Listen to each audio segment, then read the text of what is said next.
اما بعد فاعوذ باللہ من الشیطان الرجیم براءۃ من اللہ ورسولہ الی الذین عاہدتم من المشرکین فسیحوا فی الارض اربعۃ اشہر واعلموا انکم غیر معجز اللہ وان اللہ مخزی الکافرین صدق اللہ العظیم آمین یا رب العالمین۔ اب ہم اللہ کے نام سے سورہ توبہ کا آغاز کر رہے ہیں۔ یہ سورہ مبارکہ تجزیے کے اعتبار سے قرآن حکیم کی مشکل ترین صورت ہے۔ اس میں کئی خطبات ہیں جو مختلف مواقع پر نازل ہوئے ہیں، اور چونکہ قرآن مجید میں یہ چیز محفوظ نہیں ہے کہ کون سا خطبہ کس وقت نازل ہوا، اس کے حوالے سے بڑی تحقیق کی ضرورت ہوتی ہے، اور جن لوگوں نے اتنی تکلیف گوارا نہیں کی ہے وہ بہت سے مغالطوں میں خود بھی مبتلا ہوئے ہیں اور دوسروں کو بھی مبتلا کیا ہے۔ بہرحال پہلی بات تو یہ سمجھیے کہ یہ سورہ مبارکہ دو بڑے بڑے حصوں پر مشتمل ہے۔ پہلا حصہ پہلے 5 رکوعوں پر مشتمل ہے اور دوسرا حصہ 11 رکوعوں پر مشتمل ہے۔ فلسفہ دین اور فلسفہ رسالت کے اعتبار سے ان دونوں حصوں کے مابین فرق یہ ہے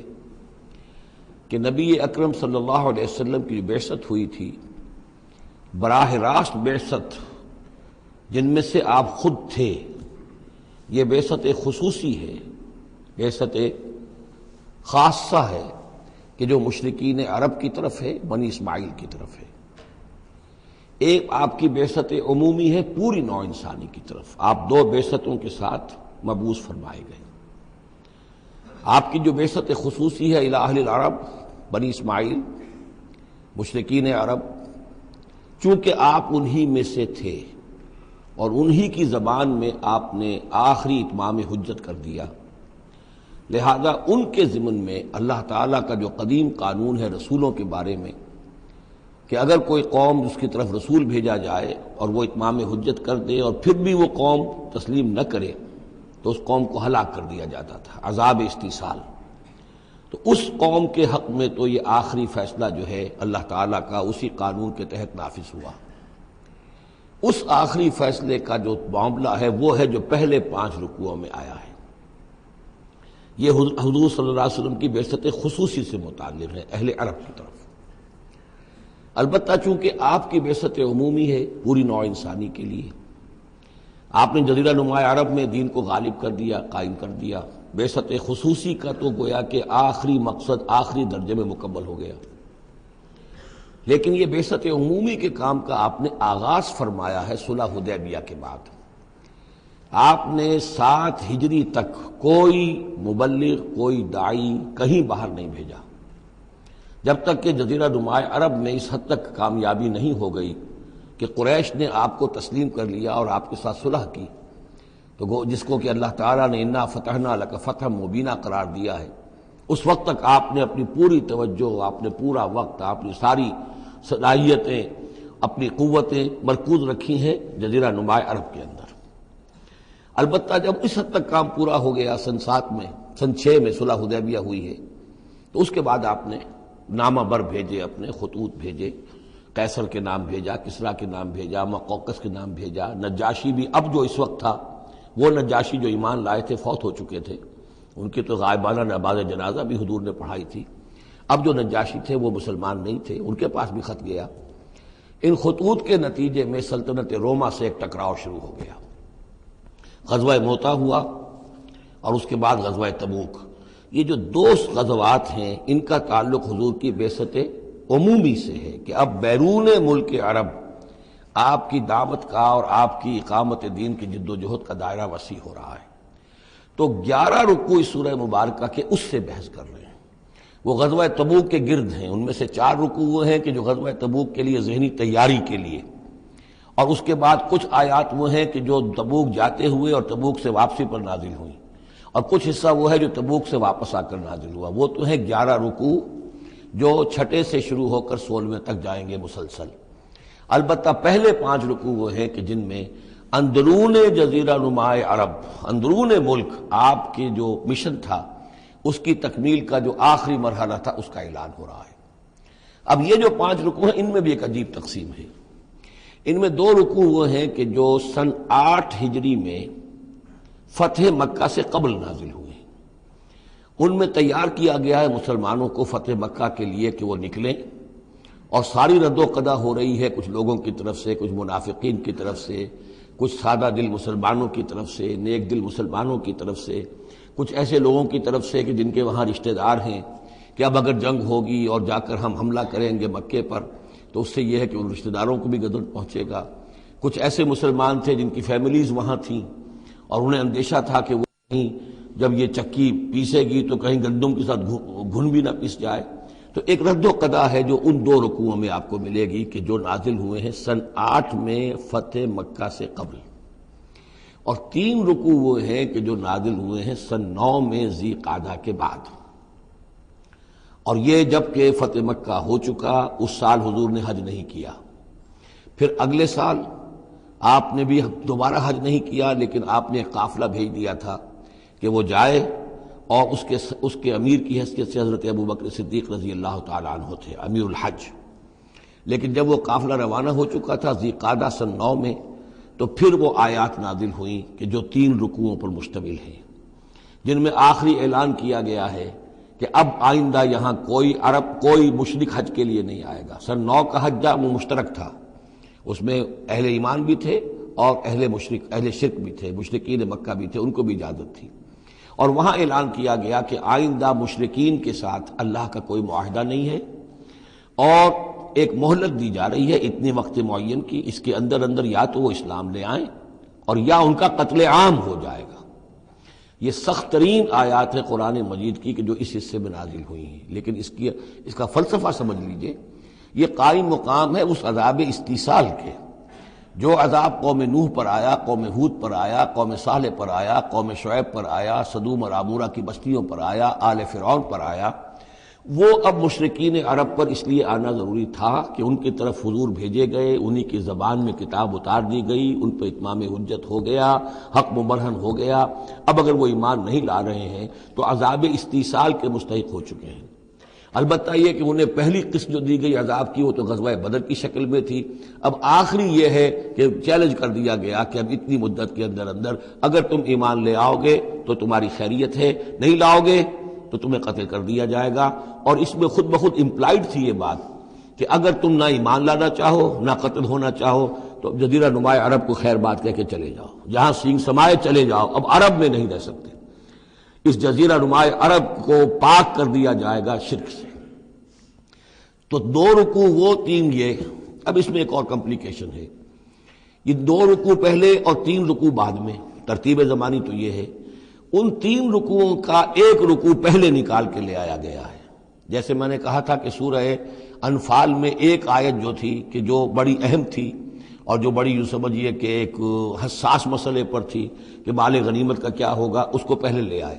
حالانکہ اس کا اصل حکم، اس کی اصل بحث جو ہے وہ سورت کے اندر چل رہی ہے، جا کے وسط میں آ رہی ہے۔ اسی طریقے سے قرآن کا اسلوب ہے کہ جو خاص بہت اہم شے تھی، اگرچہ وہ ان 3 رکوعوں سے متعلق ہے جو بعد میں نازل ہوئے ہیں، لیکن ان کو سب سے پہلے صورت میں رکھ دیا گیا ہے۔ تو گویا کہ پہلے 5 رکوع بھی 3 حصوں میں ہیں۔ پہلا رکوع جو 6 آیات پر مشتمل ہے، یہ وہ 6 آیات ہیں جن کو دے کر حضرت علی کو بھیجا حضور نے صلی اللہ علیہ وسلم، وہاں جا کر حج کے اعلان کرو، اعلان عام کر دو میری طرف سے کہ اب مشرکین کے ساتھ کوئی معاہدے نہیں۔ اس کے بعد وہ 2 رکوع ہیں جو ایک سال پہلے جو ہے نازل ہوئے ہیں فتح مکہ سے قبل۔ پھر 2 رکوع وہی ہیں کہ جو ان 6 آیات کے تسلسل میں ہیں جو ذی قعدہ سن 9 ہجری میں نازل ہو رہے ہیں۔ تو یہ 3 حصوں میں پہلے 5 رکوع ہیں، لیکن ان 5 رکوعوں کا تعلق محمد الرسول اللہ صلی اللہ علیہ وسلم کی بعثت خصوصی کا جو تکمیلی مرحلہ ہے در حقیقت اس سے ہے۔ برات من اللہ ورسولہ، اعلان برات ہے، لا تعلقی کا اعلان ہے اللہ اور اس کے رسول کی طرف سے، الی الذین عاہدتم من المشرکین،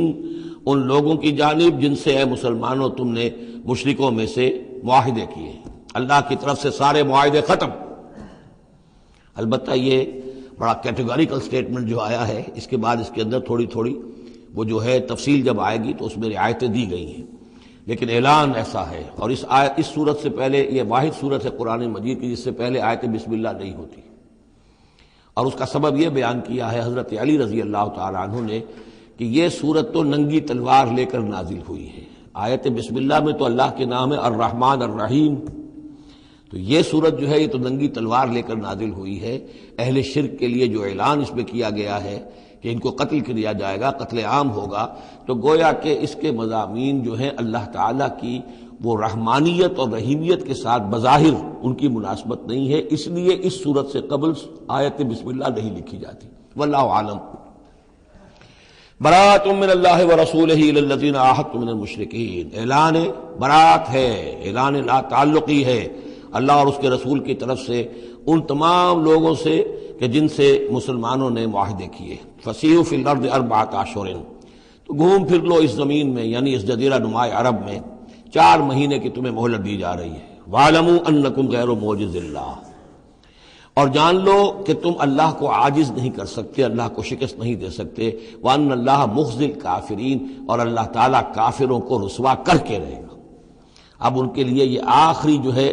قسط جو ہے اللہ تعالیٰ کی طرف سے عذاب کی وہ آ کر رہے گی۔ یہ جو کیٹیگوریکل سٹیٹمنٹ آیا ہے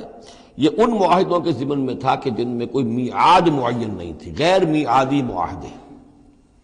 عام معاہدہ ہے دوستی کا، نو وار پیکٹ ہے، اس کے لیے کوئی ٹائم لمٹ نہیں ہے۔ ان کے لیے تو کھلم کھلا کہہ دیا کہ ٹھیک ہے 4 مہینے کی ہم مہلت دے رہے ہیں، اس کے بعد ہمارا کوئی معاہدہ نہیں۔ اور یہ بالکل معقول بات ہے، اس لیے کہ ایک ہی دن میں نہیں کیا ہے۔ وہ بات بھی ہو گئی کہ معاہدہ پہلے جو ہے ان کی طرف پھینک دیا گیا، فَأَنبِذْ عَلَيْهِمْ عَلَىٰ سَوَاءٍ، اعلان کیا جا رہا ہے، اور پھر ایک دن میں اقدام بھی نہیں ہو رہا، 4 مہینے دیے جا رہے ہیں۔ تو یہ ہے معاملہ ان کا جو معاہدے غیر میعادی تھے جن میں کوئی مدت معین نہیں تھی۔ وَأَذَانٌ مِّنَ اللَّهِ وَرَسُولِهِ إِلَى النَّاسِ يَوْمَ الْحَجِّ الْأَكْبَرِ، اور اعلان عام ہے اللہ اور اس کے رسول کی طرف سے لوگوں کی جانب حج اکبر کے دن، یوم الحج الاکبر، بڑے حج کے دن۔ بڑے حج سے مراد حج ہے، یہ ہمارے ہاں جو عام خیال ہے کہ جمعے کو حج ہو تو حج اکبر ہے، یہ بغیر کسی بنیاد کے ہے۔ اصل میں عمرہ جو ہے وہ حج اصغر ہے، اور جو حج ہے وہ حج اکبر ہے۔ عمرہ بھی ایک چھوٹا حج ہے، تو وہاں اکبر اور اصغر اس اعتبار سے ہوتے ہیں۔ تو یوم الحج الاکبر، جب جو حج آ رہا ہے اس دن، ان اللہ بریء من المشرکین ورسولہ، اعلان عام، چونکہ حج میں تو تمام اطراف و اکناف جو ہیں جزیرہ نما عرب کے وہاں سے لوگ آئے ہوئے ہیں، تو اعلان عام ہو جائے گا کہ اللہ تعالیٰ بری ہے، الگ ہے، اس کا کوئی معاہدہ مشرکین کے ساتھ نہیں ہے، نہ صرف اللہ بلکہ اس کے رسول بھی۔ وَإِن تُبْتُمْ فَهُوَ خَيْرٌ لَكُمْ، اور اگر تم باز آ جاؤ، توبہ کر لو تو تمہارے لیے بہتر ہے، اسی میں خیریت ہے۔ وَإِن تَوَلَّيْتُمْ، اگر تم پیچھ موڑ لو گے، روگردانی کرو گے، فَاعْلَمُوا أَنَّكُمْ غَيْرُ مُعْجِزِ اللَّهِ، تو سن رکھو تم اللہ کو عاجز نہیں کر سکتے، تم اللہ کو شکست نہیں دے سکتے۔ وَبَشِّرِ الَّذِينَ كَفَرُوا بِعَذَابٍ أَلِيمٍ، اور ان کافروں کو اے نبی بشارت دے دیجئے دردناک عذاب کی۔ إِلَّا الَّذِينَ عَاهَدتُّم مِّنَ الْمُشْرِكِينَ، اب یہاں ایک استثناء ہو رہا ہے، یہ ہے جن کے ساتھ میعادی معاہدے تھے، 2 سال کا معاہدہ ہے، 1 سال کا معاہدہ ہے، 6 ماہ کا معاہدہ ہے، اس کو مستثنیٰ رکھا۔ غیر میعادی معاہدہ تھا، یہ اعلان کر دیا اور 4 مہینے کی مہلت دے دی۔ جو میعادی تھا اس کو فرمایا الا الذین عاہدتم من المشرکین، ہاں اس کے سوا وہ لوگ ہوں گے کہ جن سے تم نے مسلمانوں مشرکین میں سے جن سے معاہدے کیے، ثم لم ینقصوکم شیئا، پھر انہوں نے کوئی کمی نہیں کی، کوئی شے جو ہے جو بھی شرائط تھی اس میں سے کسی میں کوئی کمی نہیں کی، وہ اپنے معاہدے کی شرائط کی پابندی کرتے رہے۔ وَلَمْ يُظَاهِرُوا عَلَيْكُمْ، اور نہ تم پر تمہارے دشمنوں کی کوئی مدد کی، احدن کسی کی بھی، فَأَتِمُّوا إِلَيْهِمْ عَهْدَهُمْ، تو ان کے لیے ان کی مدت مکمل کر دو، الی مدتہم، جو بھی مدت ہے، کسی کی 2 سال کی ہے، کسی کی 6 مہینے کی ہے، تو جو میعادی معاہدہ ہے اس کی بشرطے کہ ان کی طرف سے کوئی خلاف ورزی نہ ہوئی ہو تو ان کی مدت جو ہے وہ پوری کر دو۔ ان اللہ یحب المتقین، یقیناً اللہ تعالیٰ تقوی والوں کو پسند کرتا ہے۔ فَإِذَا انسَلَخَ الْأَشْهُرُ الْحُرُمُ، جب یہ مہینے جو رعایت کے مہینے ہیں، پناہ کے مہینے ہیں، یعنی 2 شکلیں ہو گئی، جیسے عورت کی جو عدت ہوتی ہے، فرض کیجئے کہ طلاق دی گئی تو ایک عدت تو یہ ہے کہ 3 ماہ جو ہیں یا 3 حیض آ گئے، لیکن اگر اگر حاملہ ہے تو وضع حمل تک وہ عدت رہے گی۔ اسی طریقے سے جن لوگوں کا کوئی میعاد مقرر نہیں تھی ان کے لیے 4 مہینے مقرر کر کے اور ان کے معاہدوں کا اعلان کر دیا۔ جن کی میعاد مقرر تھی کہا کہ جیسے ہی میعاد ختم ہوگی پھر معاہدہ نہیں ہوگا، اب یہ رینیو نہیں ہوگا، لیکن یہ کہ اس مدت کی تکمیل کر دی جائے گی۔ فَإِذَا انسَلَخَ الْأَشْهُرُ الْحُرُمُ، اور جب یہ محترم مہینے سمجھ لیجئے، اس لیے کہ اب یہ ان کے لیے جو امان کے مہینے ہیں جو تمہیں دے دیے گئے ہیں، جب یہ ختم ہو جائیں گے، فَاقْتُلُوا الْمُشْرِكِينَ حَيْثُ وَجَدتُّمُوهُمْ، تو قتل کرو ان مشرکوں کو جہاں پاؤ۔ یہ سخت ترین الفاظ ہیں۔ وَخُذُوهُمْ، پکڑو ان کو، وَاحْصُرُوهُمْ، گھیراؤ کرو ان کا، وَاقْعُدُوا لَهُمْ كُلَّ مَرْصَدٍ، اور ہر جگہ گھات لگا کر بیٹھو ان کو پکڑنے کے لیے۔ یہ آخری ہے جو گویا کہ ان کی رسوائی۔ اب ظاہر بات ہے یہ آیات پڑھ کر سنائی گئی، مشرکین موجود تھے، اس سے بڑی رسوائی اور کیا ہوگی؟ کس انداز میں اب انہیں چیلنج کیا جا رہا ہے؟ یہ رسوائی، واللہ مخزی الکافرین، اللہ ان کافروں کو رسوا کر کے رہے گا۔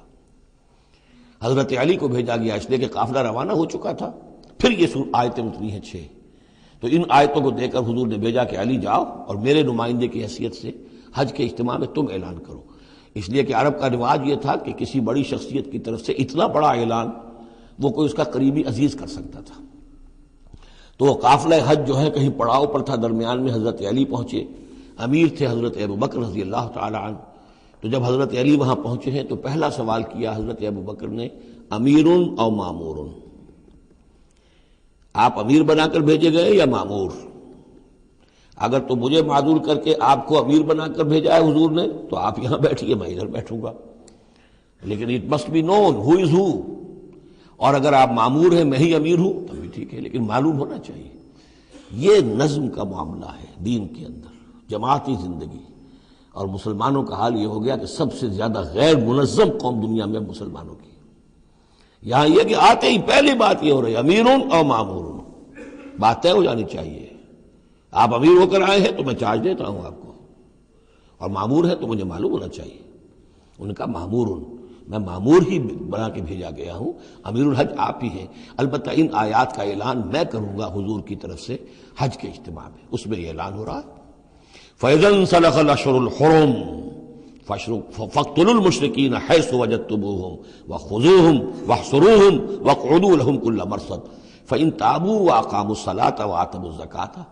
پھر اگر وہ توبہ کریں، نماز قائم کریں، زکوٰۃ ادا کریں، فَخَلُّوا سَبِيلَهُمْ، تو ان کا راستہ چھوڑ دو، کھول دو، مجھ مسلمان ہو گئے۔ ان اللہ غفور الرحیم، یقیناً اللہ غفور الرحیم ہے۔ وَإِنْ أَحَدٌ مِّنَ الْمُشْرِكِينَ اسْتَجَارَكَ، اور اگر مشرکین میں سے کوئی شخص آپ سے پناہ طلب کرے، حتیٰ یسمع کلام اللہ، اتنا بڑا ہمیں الٹیمیٹم دے دیا گیا ہے، بہت سے لوگ ہوں گے ابھی تک انہوں نے توجہ کی ہی نہیں، سوچا ہی نہیں محمد کیا کہہ رہے ہیں، کیا دعوت ہے۔ اب یہ کہ تمام جزیرہ نما عرب کے لوگوں کو اتنا بڑا الٹیمیٹم آ گیا ہے تو وہ سنجیدگی سے سوچنے پہ مجبور ہوئے کہ یہ کیا بات ہے، کیا دعوت ہے جس کے لیے ہمیں یہ الٹیمیٹم دے دیا گیا۔ تو اگر ان میں سے کوئی آپ سے امن مانگے، امان مانگے، پناہ طلب کرے تاکہ وہ آپ کے پاس آ کر اللہ کا کلام سنے، حتیٰ یسمع کلام اللہ، یہ آیت میں نے کوٹ کی تھی تعارف قرآن میں کہ قرآن اللہ کا کلام ہے، وہ اس حوالے سے حتیٰ یسمع کلام اللہ، یہاں تک کہ وہ آپ کے پاس آئیں، اللہ کا کلام سنیں، ثم ابلغہ مامنا، پھر انہیں ان کی امن کی جگہ پر پہنچا دیں۔ یہ نہ ہو کہ وہیں کہ اب کرو فیصلہ، اسلام قبول کرتے ہو کہ نہیں کرتے ہو ورنہ تمہاری گردن اڑاتے ہیں، نہیں، وہ امان لے کر آیا تھا، کلام اللہ سننا چاہتا تھا، اب فیصلہ وہ جو بھی کرے لیکن اس کو جا کر اپنے گھر اس کے امن کی جگہ تک پہنچا دو۔ ثم ابلغہ مامنا ذالک بانہم قوم لا یعلمون، اور یہ اس لیے کہ یہ لوگ ہیں کہ جو علم نہیں رکھتے، انہیں پتہ ہی نہیں ہے، یہ ابھی تک غافل ہی رہے، انہوں نے سنجیدگی سے سوچا ہی نہیں ہے کہ یہ دعوت کیا ہے۔ یہ 6 آیات جو ہیں ان کا سلسلہ اب جڑے گا چوتھے رکوع کے ساتھ جا کر۔ اب جو دوسرا رکوع اور تیسرا رکوع آ رہے ہیں یہ ہے کہ جو سن 8 ہجری میں فتح مکہ سے قبل نازل ہوئے، اور اس میں مسلمانوں کو آمادہ کیا جا رہا ہے قریش کے خلاف جنگ کرنے کے لیے۔ اگرچہ جنگ بالفعل نہیں ہوئی لیکن کیا معلوم تھا، ممکن ہے خونریزی ہو جائے، ممکن ہے مکے کی گلیاں جو ہیں وہ خون کی ندیاں جو ہیں اس میں بہنے لگے، سارے اندیشے تھے۔ وہ تو جو ہو گیا وہ تو بعد میں معلوم ہوا کہ کیا ہوا ہے، لیکن بہرحال اس میں جو ریلیکٹنس تھی، کچھ لوگوں میں بربنائے منافقت، کچھ لوگوں میں بربنائے شرافت اور ایک سادہ لوحی، کچھ لوگوں میں اس وجہ سے کہ ان کے اعزاء اور اقربا وہاں تھے اور انہیں اندیشہ یہ تھا کہ کہیں وہ گیہوں کے ساتھ وہ گھن بھی نہ پس جائے۔ کیف یکون للمشرکین عہد عند اللہ وعند رسولہ، اصل میں یوں ذہن میں رکھیے کہ جو صلح حدیبیہ ہوئی تھی اس کو خود قریش کے حلیف قبیلے نے توڑ دیا، اور اب حضور صلی اللہ علیہ وسلم سے آج سیرت میں آپ نے پڑھا ہی ہوگا کہ ابو سفیان جو سردار ہیں مکے کے، وہ آئے ہیں چل کر یہ درخواست لے کر کہ حضور اس صلح کی تجدید کر دیجئے۔ حضور نے تجدید نہیں کی، سفارشیں بھی کروائیں انہوں نے جو بھی کروا سکتے تھے، حضرت علی سے کوشش کی، اپنی بیٹی حضرت ام حبیبہ رضی اللہ تعالی عنہا وہ حضور کی زوجہ محترمہ تھیں، وہاں گئے، انہوں نے بھی مطلب یہ کہ کوئی حوصلہ نہ دیا، بلکہ وہاں تو واقعی اور ہو گیا کہ وہ گئے اپنی بیٹی کے ہاں، حضور کا بستر بچھا ہوا تھا، بیٹھنے لگے تو ام حبیبہ رضی اللہ تعالی عنہا نے فرمایا کہ ابا جان ذرا ٹھہریے، وہ ٹھٹک کر کھڑے رہ گئے تو بستر طے کر دیا، اب بیٹھ جائیے۔ اب یہ سردار قریش، انہوں نے کہا کہ یہ بستر میرے لائق نہیں تھا یا میں اس بستر کے لائق نہیں تھا۔ حضرت ام حبیبہ فرماتی ابا جان آپ اس بستر کے لائق نہیں ہیں، یہ نبی کا بستر ہے اور آپ ناپاک ہیں، آپ مشرک ہیں، تو اب کیا کہیں، ان سے سفارش کرو میری۔ معلوم ہوا کہ وہ ساری گئے تو تھے اس لیے کہ بیٹی سے سفارش کروا دیں گے تو شاید زبان میں نہ کھل سکی ہو، پر اس وقت ہو سکتا ہے کہ بہت سے لوگوں نے یہ چیمے گوئیاں کی ہو کہ دیکھیے اچھی بات نہیں ہے، صلح اچھی بات ہوتی ہے، اب یہ قریش کا سردار آیا ہے، گڑ گڑا رہا ہے، سفارشیں کروا رہا ہے، تو صلح کر لینی چاہیے، کیوں صلح نہیں کر رہے حضور؟ اس کو پس منظر میں رکھیے، تب یہ آیتیں آپ کی سمجھ میں آئیں گی۔ کیف یکون للمشرکین عہد عند اللہ، کیسے ہو سکتا ہے مشرکین کے لیے کوئی عہد اللہ کے نزدیک، وعند رسولہ اور اس کے رسول کے نزدیک، الا الذین عاہدتم من المسجد الحرام، سوائے ان کے کہ جن کے ساتھ تم نے معاہدہ کیا تھا مسجد حرام کے پاس، صلح حدیبیہ، فما استقاموا لکم فاستقیموا لہم، تو جب تک وہ اس پر قائم رہے، سیدھے رہے تمہارے لیے، تم بھی قائم رہو، سیدھے رہو۔ ان اللہ یحب المتقین، لیکن اللہ تعالیٰ متقیوں کو پسند کرتا ہے، یعنی جب تک انہوں نے نہیں توڑا تھا معاہدہ، ہم نے بھی پیروی کی، ہم نے اس کی پوری جو ہے پوری پابندی کی، لیکن یہ کہ اب جب کہ ان کی طرف سے یہ توڑا جا چکا ہے تو اب کوئی دباؤ نہیں ہے، کوئی اخلاقی اصول نہیں ہے کہ لازماً معاہدے کی تجدید کی جائے، اب صورتحال کو دیکھنا ہے۔ حضور کو پورا اندازہ ہو چکا تھا کہ اب ان مشرکین میں اتنا دم نہیں ہے کہ وہ مقابلہ کر سکے، تو معاہدے کا مطلب کیا ہوتا کہ کفر اور شرک کو ایک فریش لیز آف ایگزسٹنس دے دیا جائے، 10 سال کے لیے اگر معاہدہ کر لیں، 10 سال کے لیے کفر جو ہے ڈنکا بجائے گا مصر کے اندر، فائدہ کیا ہوگا اس حرم کے اندر اور مکے کے اندر، تو حضور کو پورا اندازہ تھا، اس لیے آپ نے تجدید نہیں کی۔ کیف وَإِن يَظْهَرُوا عَلَيْكُمْ، کیسے جبکہ اگر وہ تم پر کہیں قابو پا لیں، غالب آ جائیں، لا يرقبوا منکم الا ولا ذمہ، تو ہرگز لحاظ نہیں کریں گے نہ تمہاری قرابت کا نہ عہد کا، ان کے ہاں تو نہ قرابت کے کوئی معنی ہے نہ معاہدے کے کوئی معنی ہے، معاہدہ جب بھی چاہا توڑ دیا، قرابت داری کے خلاف کیا۔ یرضونکم بافواہہم، اب وہ جو آئے ہیں صلح کی تجدید کرنے کے لیے اور چاپلوسی کر رہے ہیں، وہ چاہتے ہیں کہ تمہیں راضی کر لیں اپنے منہ سے، وتابا قلوبہم، اب بھی ان کے دل انکاری ہیں، دل اب بھی نہیں مان رہے، واکثرہم فاسقون، اور ان کی اکثریت فاسقین پر مشتمل ہے۔ اشتروا بآیات اللہ ثمنا قلیلا، یہ وہی لوگ ہیں جنہوں نے اللہ کی آیات کو فروخت کیا ہے حقیر سی قیمت کے عوض، اپنی چودراہٹیں، اپنی سیادتیں، حق کو پہچاننے کے باوجود محمد رسول اللہ 13 برس تک ان کے ہاں 12 برس تک دعوت دیتے رہے، انہوں نے قرآن مجید کو رد کیا، فصدوا عن سبیلہ، لوگوں کو روکتے رہے، خود بھی رکے رہے اللہ کے راستے سے، انہم ساء ما کانوا یعملون، بہت ہی برا ہے ان کا عمل جو رہا ہے۔ لا یرقبون فی مومن الا ولا ذمہ، دوبارہ یہ کسی مومن کے حق میں نہ قرابت کا کوئی لحاظ کرتے ہیں نہ کسی عہد اور معاہدے کا کرتے ہیں، وَأُولَٰئِکَ هُمُ الْمُعْتَدُونَ، اور حقیقت میں یہی لوگ ہیں جو حد سے زیادہ تجاوز کرنے والے ہیں۔ فَإِن تَابُوا وَأَقَامُوا الصَّلَاةَ وَآتَوُا الزَّكَاةَ، پھر بھی اللہ نے راستہ کھلا رکھا ہوا ہے، اب بھی کھلی بات ہے کہ اگر وہ توبہ کریں اور نماز قائم کریں اور زکوٰۃ دیں، فَإِخْوَانُكُمْ فِي الدِّينِ، تو وہ تمہارے دینی بھائی ہیں۔ وَنُفَصِّلُ الْآيَاتِ لِقَوْمٍ يَعْلَمُونَ، اور ہم اپنی آیات کی تفصیل بیان کر رہے ہیں ان لوگوں کے لیے جو علم رکھتے ہیں، جو علم حاصل کرنا چاہیں۔ وَإِن نَكَثُوا أَيْمَانَهُمْ مِن بَعْدِ عَهْدِهِمْ،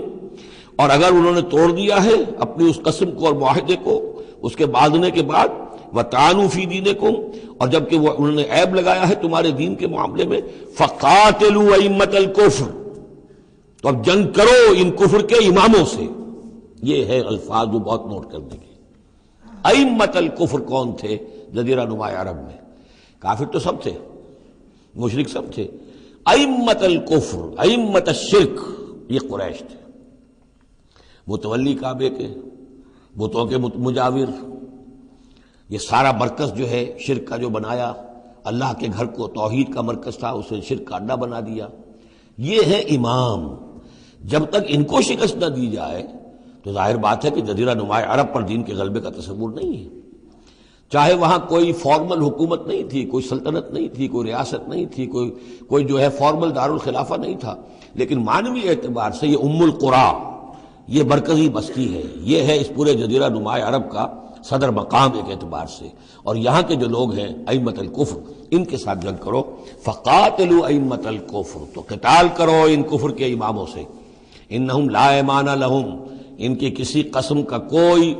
پاس نہیں، ان کی کوئی قسمیں نہیں ہیں، کوئی اعتبار نہیں. لعلہم ینتہون،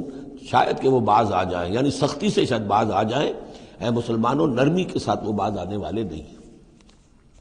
الا تقاتلون قوما نکثوا ایمانہم، کیا ہو گیا تمہیں؟ تم جنگ نہیں کرنا چاہتے ایسی قوم سے جنہوں نے اپنے عہد کو توڑا؟ معاہدہ انہوں نے توڑا ہے، مسلمانوں نے تو نہیں توڑا، نہ مسلمانوں کے حلیف قبیلے نے توڑا.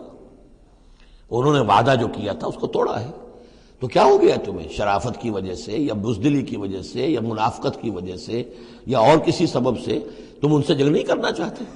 الا تقاتلون، کیا تم قتال نہیں کرنا چاہتے قومن، اس قوم سے نکثوا ایمانہم، جنہوں نے اپنی قسمیں توڑی. وہموا باخراج الرسول، یہی تو ہے کہ جنہوں نے رسول کو مکے سے نکلنے پر مجبور کیا. وہم بدؤکم اول مرہ، اور انہوں نے ہی آغاز کیا تھا. ظاہر بات ہے کہ کتنا مسلمانوں کو ستایا تھا مکے میں، مسلمانوں میں سے بعضوں کو شہید کیا تھا مکے میں، کتنوں کو تکلیفیں دی تھی، ٹارچر کیا تھا، پرسیکیوٹ کیا تھا، انہوں نے کیا پہلی مرتبہ. اتخشونہم، اب دیکھیے یہ ہے وہ سرچنگ کوسچن. اے مسلمانوں، کیا ان سے ڈر رہے ہو؟ یہ کوئی بزدلی ہے جو تم پر طاری ہو گئی ہے؟ قریش کے خلاف اقدام سے گھبرا رہے ہو؟ اتخشونہم فاللہ احق ان تخشوہ ان کنتم مؤمنین، تو اگر تم مومن ہو تو اللہ زیادہ حقدار ہے کہ تم اس سے ڈرو. اب یہ اس کا حکم ہے، تمہیں اقدام آخری کرنا ہے. قاتلوہم، کرو جنگ ان سے. یعذبہم اللہ بایدیکم، اللہ تعالی عذاب دے گا انہیں تمہارے ہاتھوں. ویخزہم، اور ان کو رسوا کرے گا. وینصرکم علیہم، اور تمہاری مدد کرے گا ان کے خلاف. ویشف صدور قوم مومنین، اور اہل ایمان کے سینوں کو کی جلن کو دور کر دے گا، ٹھنڈک عطا فرمائے گا. یعنی اب بھی مکے میں ایسے لوگ تھے کہ جن پر ٹارچر ہو رہا تھا، وہ جو ضعیف تھے، جو نہیں کر سکتے تھے، سفر نہیں کر سکتے تھے، یا خواتین تھیں، تو ان کے اوپر جو بھی ظلم ہو رہے تھے، تو جب ان لوگوں کی اب درگت بنے گی تو ان کے بھی دلوں کو کچھ ٹھنڈک ملے گی، اور ان کو بھی کچھ نہ کچھ ان کے احساسات جو ہیں اس کے اندر کچھ سکون ہوگا. وَيُذْهِبْ غَيْظَ قُلُوبِهِمْ، ان کے دلوں میں جو غصہ بھرا ہوا، غم بھرا ہوا، اللہ تعالیٰ اسے نکالے گا. وَيَتُوبُ اللَّهُ عَلَىٰ مَن يَشَاءُ، اور اللہ توبہ نصیب کر دے گا جس کو چاہے گا توبہ کی توفیق دے دے گا. وَاللَّهُ عَلِيمٌ حَكِيمٌ، اور اللہ تعالیٰ علیم اور حکیم ہے.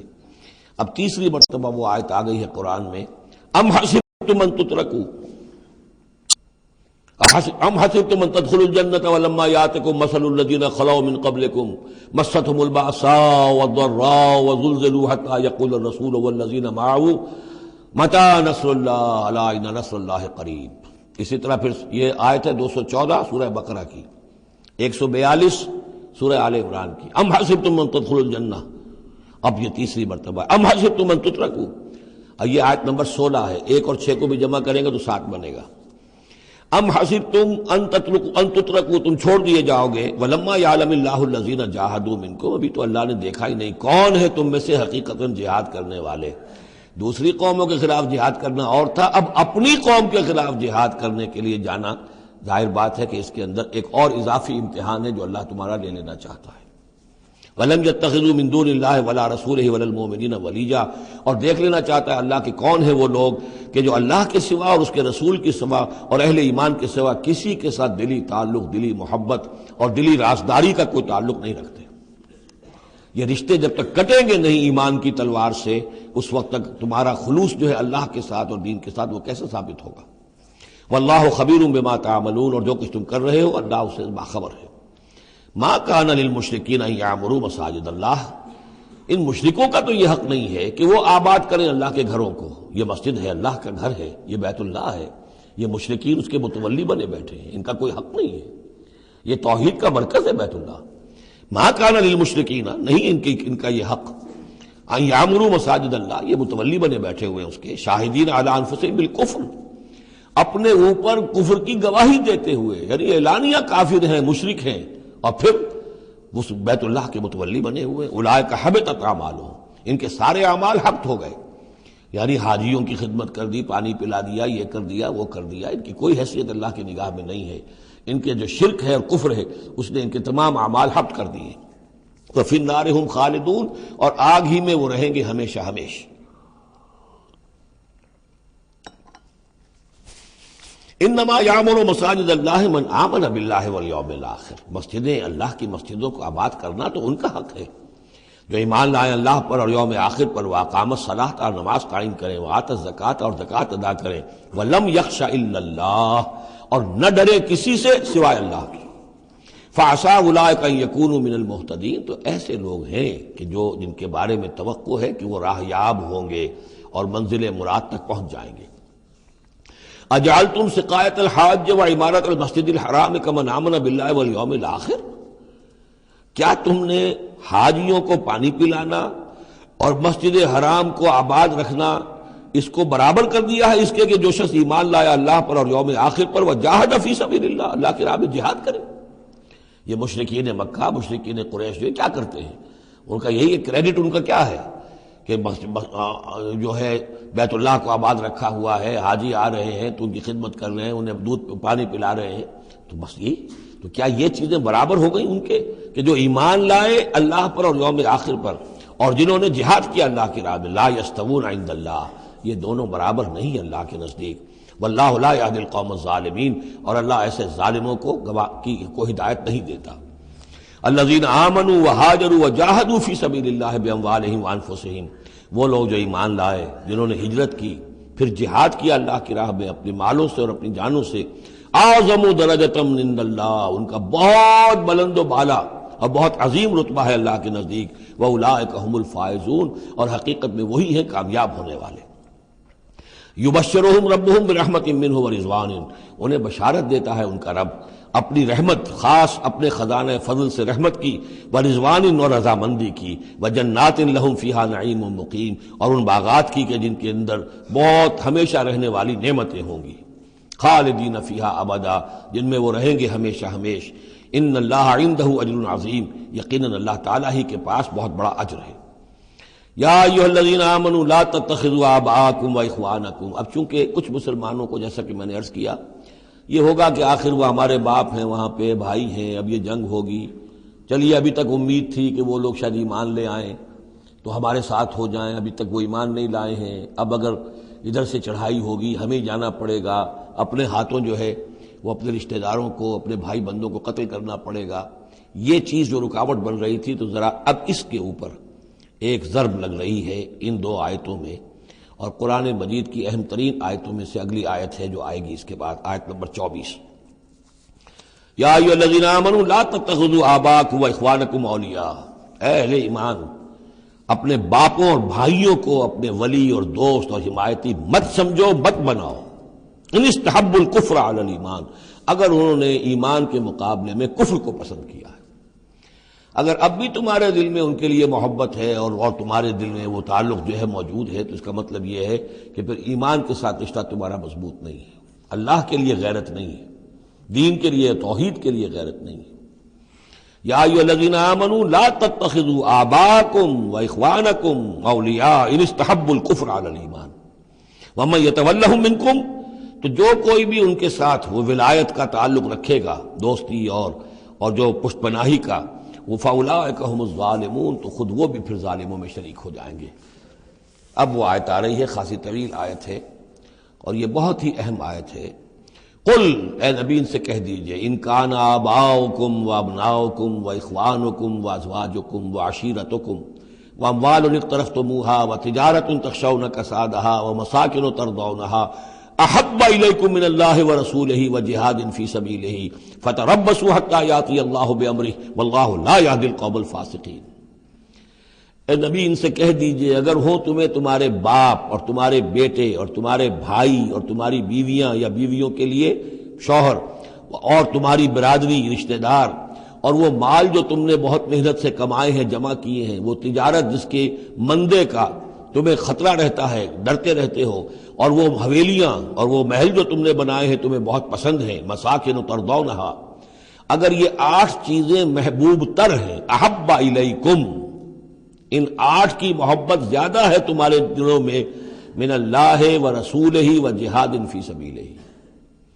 اللہ کی محبت، رسول کی محبت، اللہ کی راہ میں جہاد کی محبت،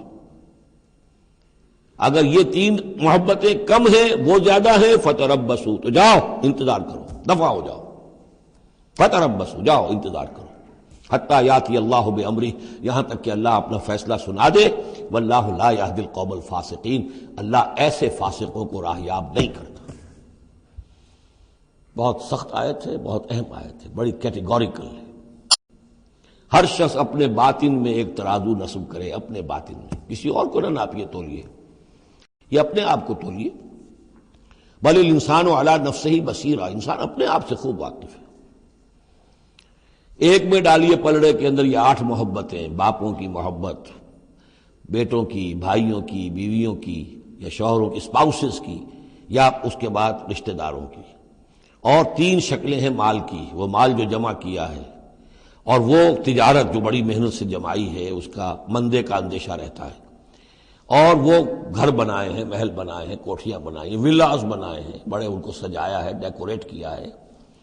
اگر ان 8 چیزوں کی محبت تمہارے دل میں زیادہ ہے، اللہ کی محبت، اس کے رسول کی محبت، اللہ کی راہ میں جہاد کی محبت سے، یہاں یہ تیسری چیز ہے کانکریٹ۔ پہلی 2 تو آپ کہہ سکتے ہیں میرے دل میں بڑی محبت ہے، آپ کو کیا پتا، ٹھیک ہے بھائی، ہو سکتا ہے ٹنوں محبت ہو اللہ کی آپ کے دل میں، اور رسول کا بھی عشق ہو سکتا ہے کہ ٹنوں ہو آپ کے دل میں، لیکن تیسری محبت تو نظر آ جائے گی، اللہ کی راہ میں جہاد کی محبت کتنی ہے۔ اگر یہ 3 محبتیں ہلکی ہیں، وہ پڑنا بھاری ہے، فتربصوا حتی یاتی اللہ بامرہ، تو جاؤ انتظار کرو یہاں تک کہ اللہ اپنا فیصلہ سنا دے، اور اللہ ایسے فاسقوں کو، ایسے ناہنجاروں کو، ایسے سرکشوں کو اللہ تعالی ہدایت نہیں دیتا۔ یہ سیلف اسیسمنٹ سکیم ہے، ہر شخص خود اپنا جائزہ لے، کہاں کھڑا ہے، اس کی ایلوکیشن آف ٹائم،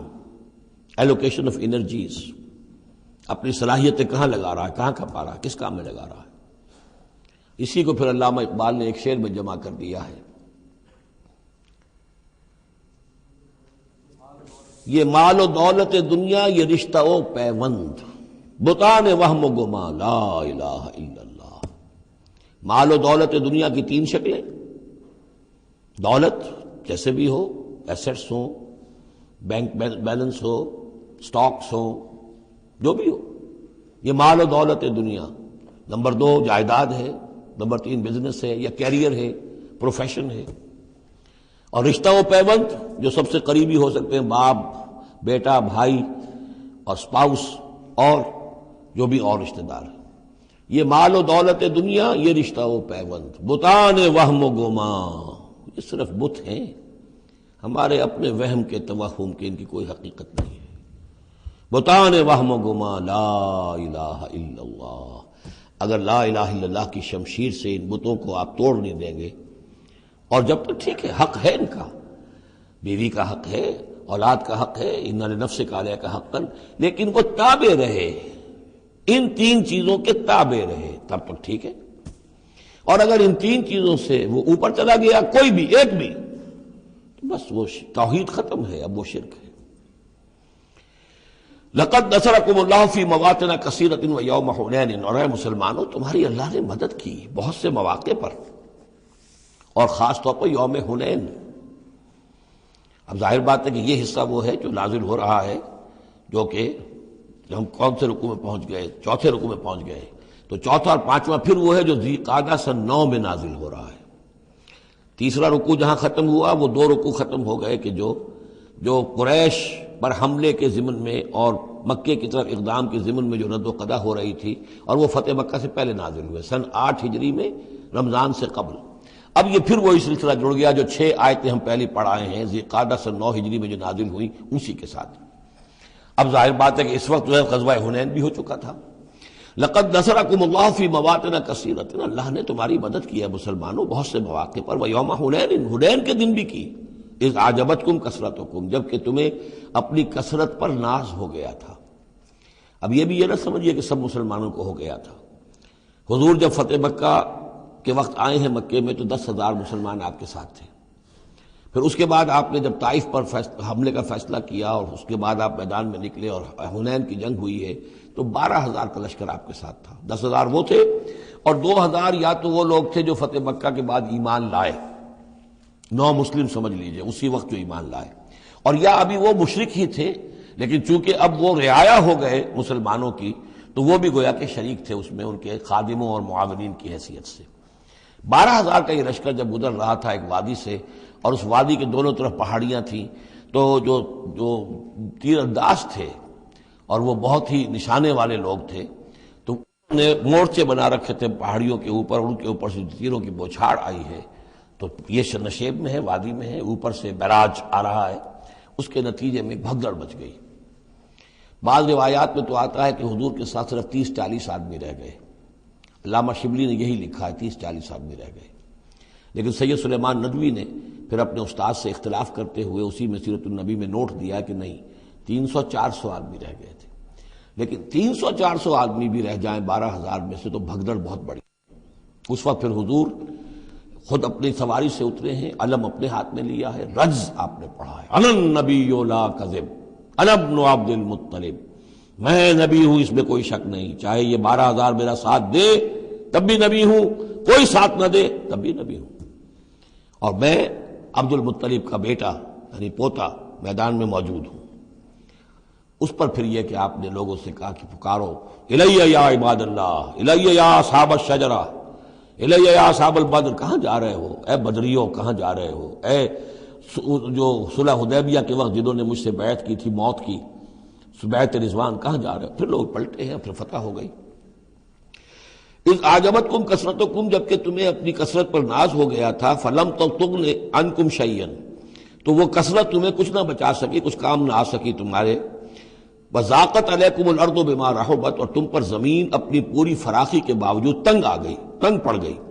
تنگ ہو گئی، ثم ولیتم مدبرین، اور پھر تم پیچھے پیٹھ موڑ کر بھاگے، ثم انزل اللہ سکینتہ علی رسولہ، پھر اللہ نے نازل فرمایا اپنی طرف سے سکون اور تسکین اپنے رسول پر، وعلی المومنین، اور اہل ایمان پر، وانزل جنودا لم تروها، اور اس وقت بھی اللہ نے ایسے لشکر بھی اتارے جنہیں تم نے نہیں دیکھا، وعذب الذین کفروا، اور عذاب دیا کافروں کو، وذالک جزاء الکافرین، اور یقیناً یہ کافروں کا بدلہ یہی ہے۔ ثم یتوب اللہ من بعد ذلک علی من یشاء، پھر اس کے بعد بھی اللہ تعالیٰ توبہ نصیب فرما دے گا اپنے بندوں میں سے جس کو چاہے گا، اللہ غفور اور رحیم ہے۔ یا ایھا الذین آمنوا انما المشرکون نجس فلا یقربوا المسجد الحرام بعد عامهم ھذا، اہل ایمان یہ مشرک ناپاک ہیں، پلید ہیں، تو اب یہ اس سال کے بعد مسجد حرام کے قریب نہ پھٹکنے پائیں۔ سن 9 کا حج جو ہے کھلا تھا مشرکین کے لیے بھی اور اہل ایمان بھی گئے، حضرت ابو بکر کی زیر امارت قافلہ حج مدینے سے گیا، حضور نہیں گئے، اسی میں اعلان یہ بھی کر دیا گیا اب آئندہ سال سے کوئی مشرک قریب نہیں آ سکے گا، نہ بیت اللہ کے، بیت الحرام کے، نہ حج کے لیے آ سکے گا۔ لا یقرب المسجد الحرام بعد عامہم ھذا، اس سال کے بعد اب وہ قریب نہ پھٹکے مسجد حرام کے۔ وَإِنْ خِفْتُمْ عَيْلَةً، اب اندازہ ہوا ہوگا کہ یہ تو آتے تھے لوگ تو ہماری آمدنی ہوتی تھی، حاجی آتے تھے، قربانیاں کرتے تھے، کچھ اور نذریں چڑھاتے تھے، چڑھاوے چڑھاتے تھے تو ہماری آمدنی ہوتی تھی۔ وَإِنْ خِفْتُمْ عَيْلَةً، اگر تمہیں فقر کا اندیشہ ہو، فَسَوْفَ يُغْنِيكُمُ اللَّهُ مِنْ فَضْلِهِ، تو عنقریب اللہ تعالیٰ تمہیں غنی کر دے گا اپنے فضل سے، انشاء، اگر وہ چاہے گا۔ ان اللہ علیم الحکیم، یعنی اتنی آئیں گی غنیمتیں تمہارے پاس کہ تم سے سنبھالی نہیں جائیں گی۔ حضور کے انتقال کے بعد چند سال کے اندر اندر سلطنت فارس اور سلطنت روما اور وہاں سے جو سیلاب آیا ہے مال غنیمت کا، تو حضور نے تو یہی فرمایا تھا کہ اے مسلمانوں، اس دنیا سے جاتے ہوئے آپ نے فرمایا تھا کہ مجھے تم پر فقر کا اندیشہ نہیں ہے، مجھے تو اندیشہ اب یہ ہے کہ تم پر دولت کے انبار آ جائیں گے تمہارے قدموں میں، اور پھر تم اس دولت کی وجہ سے ایک دوسرے کی گردنیں مارو گے۔ ان اللہ علیم الحکیم، قاتل الذین لا یؤمنون باللہ ولا بالیوم الآخر ولا یحرمون ما حرم اللہ ورسولہ ولا یدینون دین الحق من الذین اوتوا الکتاب حتی یعطوا الجزیۃ عن ید وہم صاغرون۔ یہ آیت بھی فلسفہ دین کے اعتبار سے بہت اہم ہے۔ جنگ کرو ان لوگوں سے جو نہ ایمان رکھتے ہیں اللہ پر نہ یوم آخر پر، جو حرام نہیں ٹھہراتے جس کو اللہ اور اس کے رسول نے حرام ٹھہرایا، اور نہ قبول کرتے ہیں دین حق کی تابع داری من الذین اوتوا الکتاب، ان لوگوں میں سے کہ جن کو کتاب دی گئی تھی،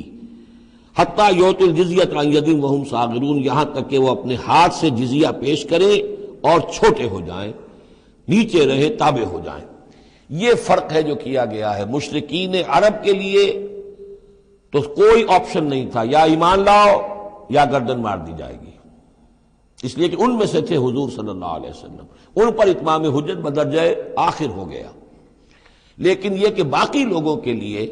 نصارہ اور یہود کے لیے بھی، اور اسی کے تابع بقیہ پوری نوع انسانی ہے، تمام انسان، پھر فارس کے لوگ تھے یا ہندوستان کے لوگ تھے یا اور تھے، ان سب کے لیے قانون یہی رہا ہے۔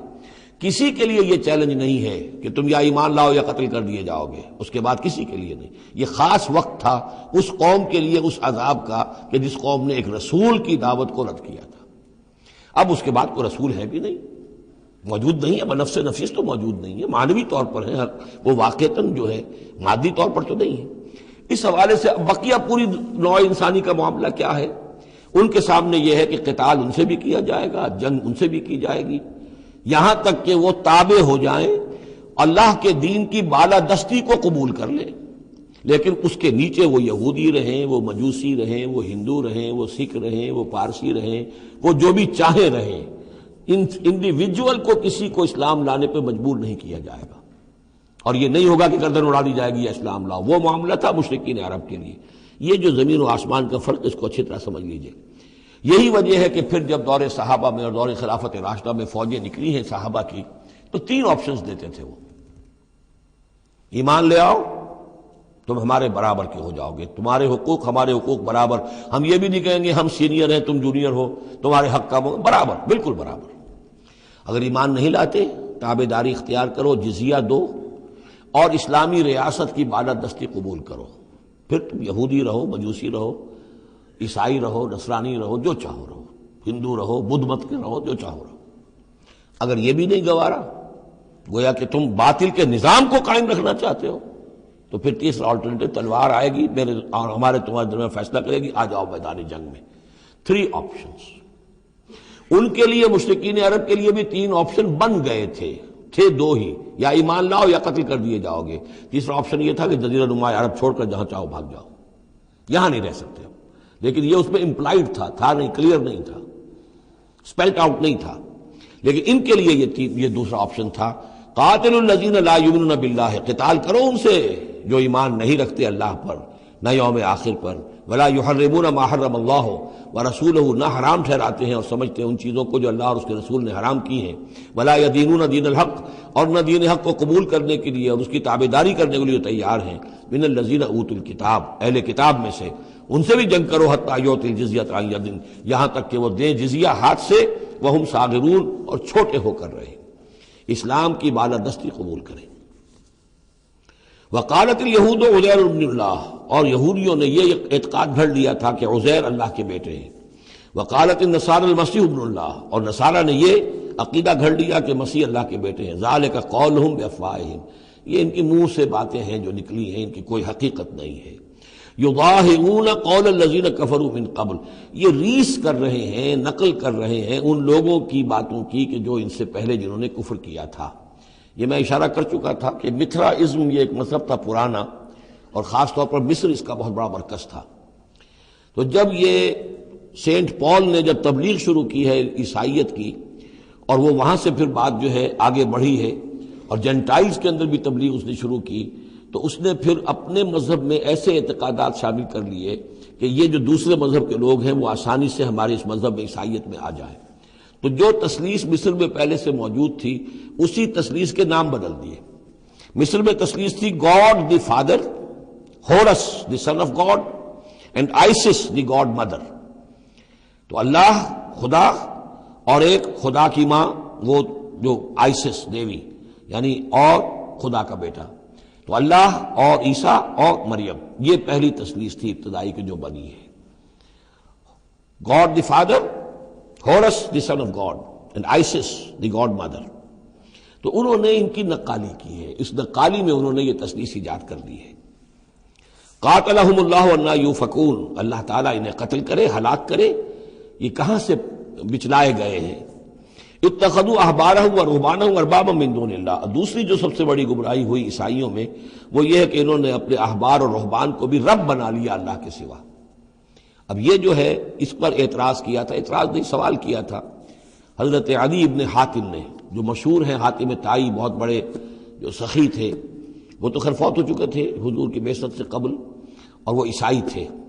ان کے بیٹے تھے یہ عدی ابن حاتم، یہ ایمان لے آئے۔ لیکن ایک روز انہوں نے حضور سے پھر یہ کہا کہ حضور یہ بات کچھ سمجھ میں نہیں آئی، قرآن کہتا ہے کہ ہم نے بحیثیت عیسائی اپنے احبار اور رہبان کو اپنا خدا بنا لیا، ارباب بنا لیا، تو ایسی بات تو نہیں ہے، تو اس کا مفہوم کیا ہے؟ تو آپ نے فرمایا کیا یہ صحیح نہیں ہے کہ جس شے کو وہ حلال کہہ دے تم حلال مان لیتے ہو، جس شے کو وہ حرام کہہ دے تم حرام مان لیتے ہو؟ کہ جی یہ تو ہے، تو یہی تو خدا بنا مان لینا ہے۔ یعنی قانون سازی کا حق اللہ کو حاصل ہے، یہاں پوپ صاحب کو پورا اختیار ہے، جو چاہے فیصلہ کر دے۔ تو 2000 سال تک تو حضرت مسیح کو سولی دینے کا الزام یہودیوں پر رہا، اب آ کر اچانک انہوں نے ایک ڈیکری، ایک فرمان کے ذریعے سے بری کر دیا۔ تاریخ کو بدل دیں، حرام کو حلال کر دیں، حلال کو حرام کر دیں۔ یہی ہمارے ہاں بھی ایک پوپ ہوتے ہیں، یہ جو ہمارے یہاں اسماعیلی ہیں، ان کا جو امام حاضر ہے وہ معصوم ہے، اور وہ جس چیز کو چاہے حلال کر دے، جس چیز کو چاہے حرام کر دے۔ انہوں نے بھی شریعت ساقط کی ہوئی ہے، اسماعیلیوں پر شریعت نہیں ہے۔ ایک اسماعیلی وہ ہے جو ہنزا وغیرہ میں رہتے ہیں، ان کے ہاں شریعت ہے، یہ پرانے اسماعیلی ہیں کہ جو باہر سے آ کر یہاں پر آباد ہوئے تھے۔ ایک یہ گجرات کے علاقے میں آ کر جب اسماعیلیوں نے اپنی تبلیغ کی ہے تو انہوں نے وہی کیا جو سینٹ پال نے کیا تھا، شریعت ساقط کر دی۔ اور جو ہندوؤں کا عقیدہ تھا اس کے اندر 9 اوتار تھے، 9 اوتار آ چکے ہیں دنیا میں اللہ کے، ان کا کہ حضرت علی 10ویں اوتار ہیں، 10م اوتار، وہ 10م اوتار ان کے عقیدے میں شامل ہو گیا، اور جو ان کا امام حاضر ہے اسے پورا اختیار حاصل ہے، شریعت کی جس چیز کو چاہے منسوخ کر دے، جو چیز چاہے حرام قرار دے دے، جو چیز چاہے حلال قرار دے دے، یہ ہے دین۔ تو اتخذوا احبارہم ورہبانہم، تو یہ تو گویا کہ خدا ہی بنا لیا، یہ اختیار تو خدا ہی ہے۔ اربابا من دون اللہ، انہوں نے اللہ کے سوا ان کو بھی رب بنا لیا ہے۔ والمسیح ابن مریم، اور مسیح ابن مریم کو تو پوجتے ہیں۔ وما امروا الا لیعبدوا الہا واحدا، انہیں نہیں حکم دیا گیا تھا مگر اس بات کا کہ وہ پوجیں صرف ایک الہ کو، لا الہ الا ہوا، نہیں ہے کوئی معبود اس کے سوا، سبحانہ عما یشرکون، وہ پاک ہے اس سے کہ جو شرک یہ کر رہے ہیں۔ یریدون ان یطفئوا نور اللہ بافواہہم، یہ چاہتے ہیں کہ اللہ کے نور کو بجھا دیں اپنے منہ کی پھونکوں سے۔ وَيَأْبَى اللَّهُ إِلَّا أَن يُتِمَّ نُورَهُ وَلَوْ كَرِهَ الْكَافِرُونَ، اور اللہ کو ہرگز منظور نہیں ہے مگر یہ کہ وہ اپنے نور کا اتمام فرما کر رہے، چاہے یہ کافروں کو کتنا ہی ناگوار ہو۔ هُوَ الَّذِي أَرْسَلَ رَسُولَهُ بِالْهُدَى وَدِينِ الْحَقِّ لِيُظْهِرَهُ عَلَى الدِّينِ كُلِّهِ، وہی تو ہے جس نے بھیجا ہے اپنے رسول کو صلی اللہ علیہ وسلم الہدا اور دین حق دے کر، تاکہ غالب کرے اسے کل کے کل دین پر، کل نظام زندگی پر، وَلَوْ كَرِهَ الْمُشْرِكُونَ، خواہ یہ مشرکوں کو کتنا ہی ناگوار ہو۔ کیونکہ یہاں آ کر حضور کے مشن کے آخری درجے میں تکمیل ہو رہی ہے، تو یہاں کلیئرلی اب اس کو انیشیٹ کر دیا گیا۔ وہ جو میں نے عرض کیا تھا کہ ایک ہے رسالت کا بنیادی مقصد، تبشیر ہے، انذار ہے، تذکیر ہے، دعوت ہے، تبلیغ ہے، وما نرسل المرسلین الا مبشرین ومنذرین، وہ بنیادی مقصد بھی حضور کی بعثت کا ہے۔ لیکن حضور کا ایک امتیازی مقصد ہے، تکمیل رسالت کا جو مظہر ہے وہ ہے کہ دین کو غالب کرنا بالفعل۔ یہ جوڑا جو 2 آیتوں کا ہے یہ بالکل اسی ترتیب کے ساتھ یہ جوڑا سورہ صف میں بھی آیا ہے۔